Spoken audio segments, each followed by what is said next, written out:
So first আমার সাথেও দেখা হয় ঢাকা ইউনিভার্সিটি টিএসসিতে, মনে আছে তোমার? হ্যাঁ হ্যাঁ, আমাদের তো 4th সেপ্টেম্বর প্রথম দেখা হয় টিএসসিতে। আমি বসে থাকি একটা হলুদ কালারের জামা পরে আর সে অনেক লেট করে আসে, বলে যে আসছি আসছি আসছি, এবং সে চেক করে সে সময় আসলে আমার ধৈর্য কেমন। এটাও নাকি আমার একটা পরীক্ষা ছিল। তো না, পরীক্ষায় তুমি উত্তীর্ণ হয়েছো। আচ্ছা, ফার্স্ট যে তোর সাথে দেখা হয় সেদিন জানতে পারি যে ও সুন্দর গান গেতে পারে। ওইটা ওই বলে যে আমি ভালো গান গাই। আচ্ছা, প্রথম দিন কোন গানটা শুনিয়েছিলাম মনে আছে? আচ্ছা, ওই গানটাই শোনাও শোনাও তাহলে। তুই হাসলি যখন তোরই হলো এমন,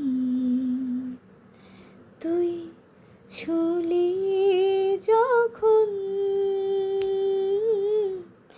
তোরই হলো এমন, দু চোখে আঁকছে শীত বাহারি ডাক, দু চোখে আঁকলো শীত বাহারি ডাক টিকিট, আর সে রোদের চিঠি পাঠালো পিয়ন।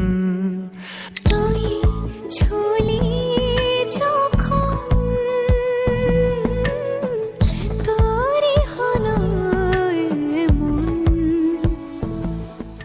ভালোবাসি সবাই বলে, বাট পার্টনারকে বন্ধুর মতো পছন্দ করার ব্যাপারটা, আমি বলবো তোমাকে ভালোবাসি কিনা আমি জানি, বাট তোমাকে আমি পার্সোনালি খুব পছন্দ করি, তোমার সাথে থাকতে ভালো লাগে। তার ডোপামিন স্মরণ হচ্ছে যখন, তখনই সে বলে যে লিজু আমি তোমাকে অনেক পছন্দ করি।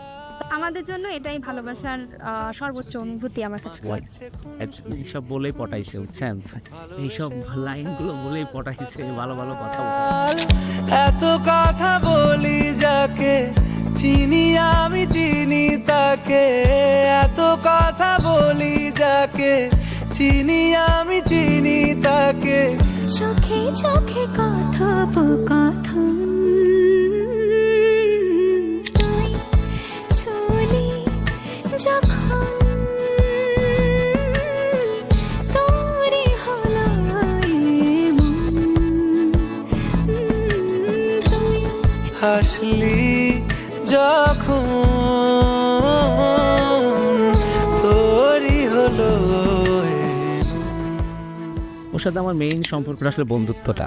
আজ থেকে 5-10 বছর পরেও যেন বন্ধুত্বটা থাকে, এটা আমি আসলে খুবই চাই। আদার্স যে টিপিক্যাল প্রেমিক প্রেমিকা সম্পর্ক না, আমার আসলে অতটা শ্যুট করে না, ভালো লাগে না। এই বন্ধুত্বটা যেন থাকে। আর ভালোবাসা তো আছেই, ভালোবাসার সাথে যেটা খুব বেশি জরুরি সেটা হচ্ছে দুজন দুজনের প্রতি শ্রদ্ধাবোধ এবং সম্মান। এই জিনিসটা আমি অনেক বেশি গুরুত্বের সঙ্গে দেখি। আমি চাই যে 5 বছর না, আমাদের সম্পর্কটা যদি 50 বছরও আমাদের একসাথে পথ চলা হয়, সেটা ইনশাল্লাহ থাকবে।